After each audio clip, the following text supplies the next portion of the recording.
অভিনন্দন সঙ্গে থাকায়। আজ আমি আপনাদের সামনে তুলে ধরছি প্রত্যন্তর হাওর অঞ্চলগুলোতেও শিক্ষা ব্যবস্থা কীভাবে বাণিজ্যমুখী হয়ে উঠেছে, কেন অভিভাবকরা ঝুঁকছে কিন্ডারগার্টেন কিংবা প্রাইভেটমুখী শিক্ষা ব্যবস্থার দিকে, সেখানকার সরকারি শিক্ষা ব্যবস্থার প্রতিও রয়েছে নানান আলোচনা সমালোচনা। এ নিয়ে সংক্ষিপ্ত পরিসরে তুলে ধরেছি আজকের ভিডিও চিত্রে। ভিডিওটি শেষ পর্যন্ত দেখতে। আপনার পরিচয়টা? আচ্ছা, এখানে পাশে সরকারি প্রাথমিক বিদ্যালয়, কিন্তু এত ছাত্রছাত্রী শিশু শিক্ষার্থীরা এখানে কেন ভিড় করে? এখানে ভিড় করে মূলত সম্ভবত প্রাইমারি সরকারি প্রাথমিক বিদ্যালয়ে লেখাপড়া কম হয় বা তাকে গুরুত্ব কম, তার জন্য সবাই অভিভাবক ছাত্রছাত্রীদের স্কুলে নিয়ে আসে। স্কুলে আপনার বাচ্চা কেউ নিয়ে আসছেন? নিয়ে আসছে। এখানে যারা অভিভাবক আছে ঠিক একই সমস্যা। একটু সমস্যা। তোমরা এখানে লেখাপড়া করো কেন স্কুল রেখে? এখানে সকলে প্রাইভেট পড়ো?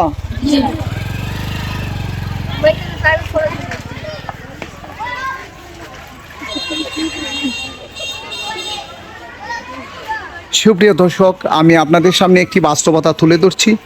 সাথেই সরকারি প্রাথমিক বিদ্যালয়, কিন্তু এ সত্ত্বেও সরকারি প্রাথমিক বিদ্যালয়ে শিক্ষার্থীদের সংখ্যা তেমন একটা মেলে না, প্রাইভেটমুখী হয়ে পড়ছে এখানকার শিক্ষা ব্যবস্থা।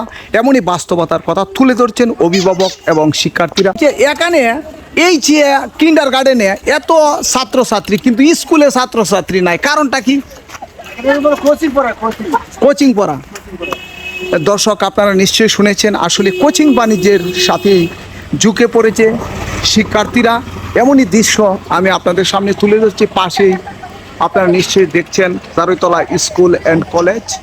বর্তমানে দেখা গেছে শিশু শিক্ষার্থীরা বিশেষ করে কিন্ডারগার্টেন মুখী হয়ে পড়েছে এবং অভিভাবকদেরকেও ভিড় জমাতে দেখা গেছে সাত সকালে কিন্ডারগার্টেনের দিকে। এর বাস্তবতা কি আর এর প্রকৃত রহস্যটা যদি আপনি একটু বলেন। আপনি তো একজন শিক্ষক হিসেবে বেশ কয়েকবার আপনার সাক্ষাৎকারও নিয়েছি, আপনি এর বাস্তবতাটা একটু তুলে ধরেন। আসলে বাস্তবতাটা হচ্ছে আমাদের অভিভাবকদের অসচেতনতা।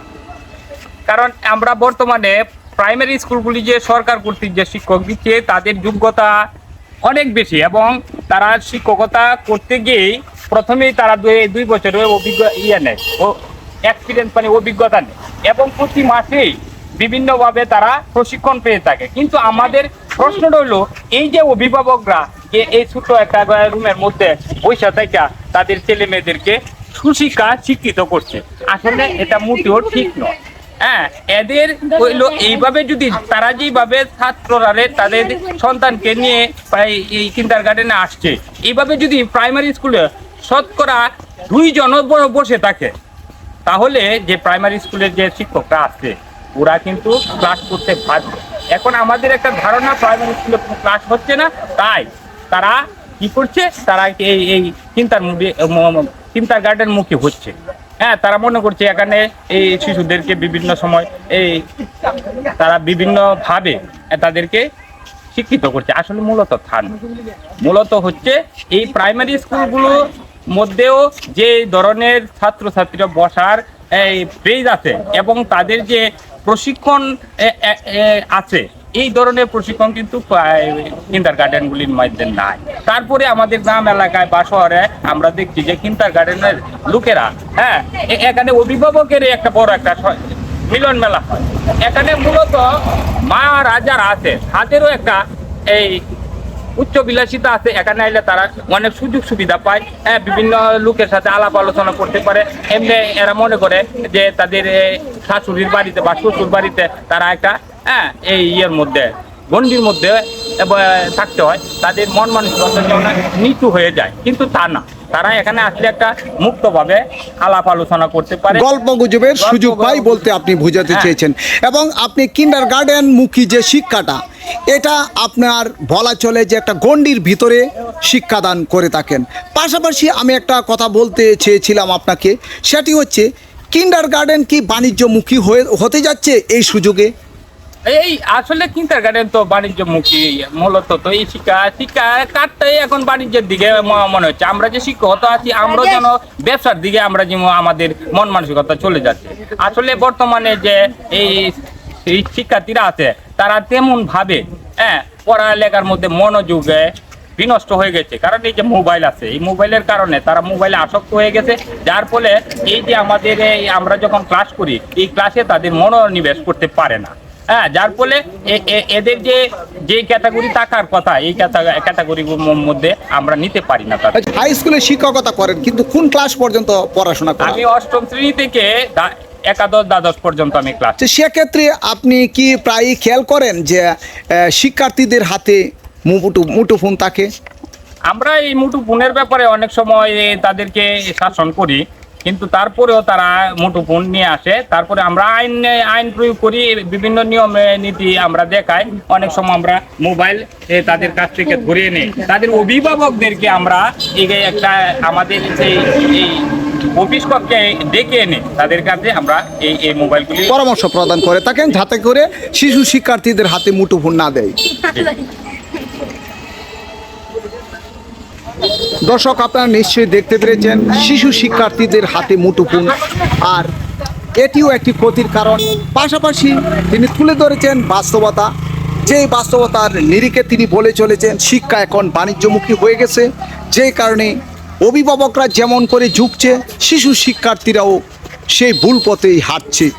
আর শিশু শিক্ষার্থীদের ভুল পথে পা বাড়ানোর পিছনে অবদান রেখেছে তাদের মাতা পিতারাও, যে কারণে সচেতনতার অভাব থেকে এমনটি হচ্ছে বলে স্থানীয় একজন শিক্ষকও এমনটি বলে গেছেন। পাশাপাশি আমি শিশু শিক্ষার্থীদেরকেও একাধিকবার প্রশ্ন করেছি, আচ্ছা তোমরা এত দূর থেকে এখানে আসার কারণটা কি? পড়াশোনা করে। তোমাদের প্রাইমারি স্কুলে কি লেখাপড়া তেমন একটা হয় না? কম হয়, যেই কারণে তোমরা প্রাইভেট পড়তে আসো। কত টাকা লাগে প্রতি মাসে, কত নেই? 500। তোমরা কোন ক্লাসের ছাত্রছাত্রী? তোমরা সপ্তম শ্রেণী। 500 টাকা। কয়টা থেকে কয়টা পর্যন্ত পড়াশোনা করো? 1 ঘন্টার জন্য 500 টাকা। সুপ্রিয় দর্শক, আপনারা শুনেছেন নিশ্চয়ই, কারণ 1 ঘন্টা তারা এখানে কোচিং পড়েন 500 টাকার বিনিময়ে। আসলে শিক্ষা ব্যবস্থার মান নিয়ে প্রশ্নবিদ্ধ এই শিশু শিক্ষার্থীদের মুখ থেকে আপনারা শুনেছেন। এই এলাকার নাম কি? জারৈতলা। তোমাদের বাড়ি? কোরাপাড়া। কোরাপাড়া কোন থানা? কটিয়াদির থানা। তোমার বাড়ি? রোদারপুরটা কতটুক দূরে এখান থেকে? 2 কিলোমিটার দূরে। এখানে প্রাইভেট পড়তে আসছো। এই ঘর কি আপনার? ও, ভাড়া ঘরে থাকেন।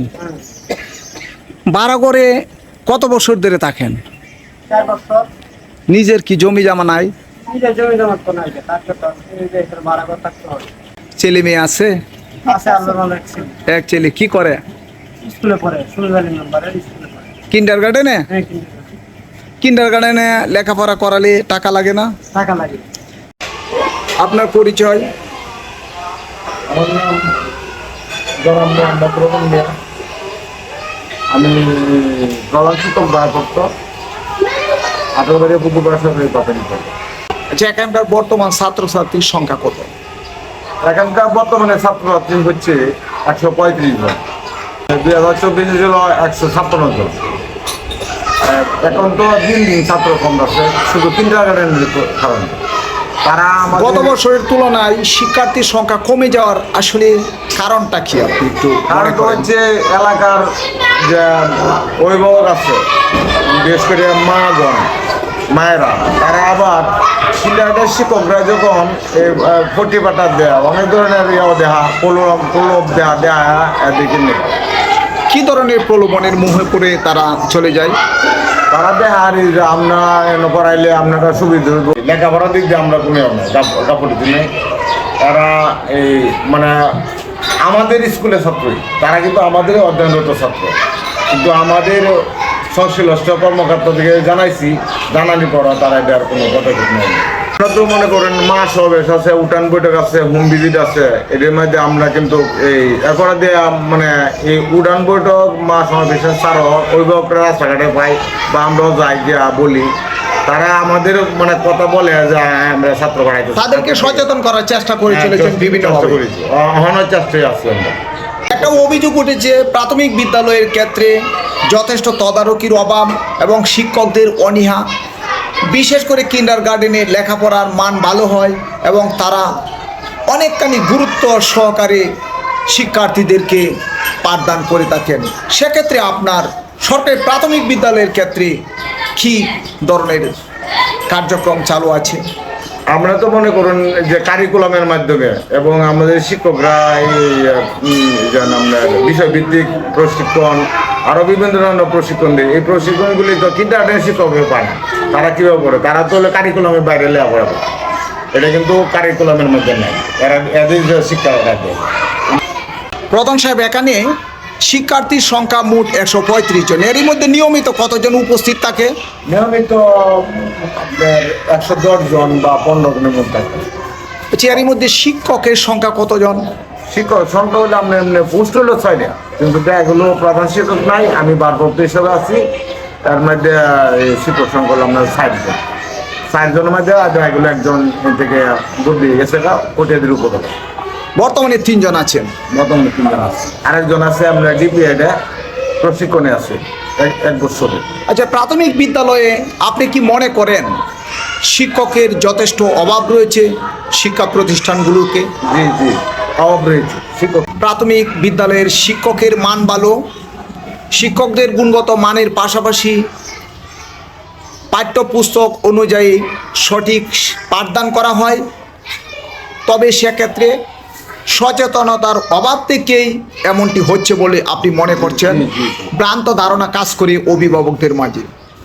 তবে সেক্ষেত্রে আপনারা যথাসাধ্য চেষ্টা চালিয়ে যাচ্ছেন, মা সমাবেশ, উঠোন বৈঠক থেকে শুরু করে অভিভাবক সমাবেশের মধ্য দিয়ে। হোম ভিজিট আছে, হোম ভিজিটও করি। তারপরেও কেন এই পথ থেকে ফিরে আসছে না, এর প্রকৃত কারণটা আপনি কি মনে করেন? মনে করি যে অভিভাবক অসচেতনতার কারণে, নাকি আপনাদের কোনো ব্যর্থতা না, আছে? আমরা কোনো ব্যর্থতা নাই। ওই যে একজনের দেয়া দিয়ে একজন, যেমন একজন মহিলা গেল, তার সাথে অন্য মহিলার গল্প করতে পারবো, এই সুবাদে তারা যারি ভর্তি করা হচ্ছে। প্রিয় দর্শক, আপনারা নিশ্চয়ই শুনেছেন তিনি যে কারণগুলো তুলে ধরেছেন, সেই কারণের ব্যাখ্যা। আপনার পরিচয়টা, আপনার বাড়ি, আপনি পদবী, আপনি কি করেন? সদস্য, কয় নং ওয়ার্ডের সদস্য। আচ্ছা, এই যে সামনে একটা কিন্ডারগার্টেন, এখানে অসংখ্য শিশু শিক্ষার্থীদেরকে দেখা গেছে সকালবেলায় ভিড় জমাচ্ছে, কেউ বের হচ্ছে, কেউ ঢুকছে। আসলে আর বাস্তবতাটা কি? এই কিন্ডারগার্টেন এত লোকজন থাকার কারণ কি? পাশে 2টি সরকারি প্রাথমিক বিদ্যালয় আছে এবং বিদ্যালয় চলাকালীন সময়েও এসব শিশু শিক্ষার্থীদেরকে দেখা যায়, সারাদিনই তো দেখা যায়। এর কারণটা কি? প্রাইমারি স্কুলের লেখাপড়ার মান অন্যরকম, ভিন্ন। কিন্ডারগার্টেনের চেয়ে ভালো লেখাপড়া করা দেখে এর জন্য এদিকে এরা মত দেয়। আসলে আপনি বলতে চেয়েছেন বা বোঝাতে চেয়েছেন সরকারি প্রাথমিক বিদ্যালয়গুলোতে লেখাপড়ার মান নিয়ে প্রশ্নবিদ্ধ, যেই কারণে কিন্ডারগার্টেন মুখী হয়ে পড়েছে অভিভাবকরা, শিশু শিক্ষার্থীরাও। আসলে এর জন্য দায়ী কারা? সরকার, তদারকির যথেষ্ট অভাব। প্রিয় দর্শক, আবারও কথা হবে এ ধরনের ভিডিওতে। সেই পর্যন্ত অপেক্ষা থাকুন, ভালো থাকুন, শুভকামনায়। আল্লাহ হাফেজ।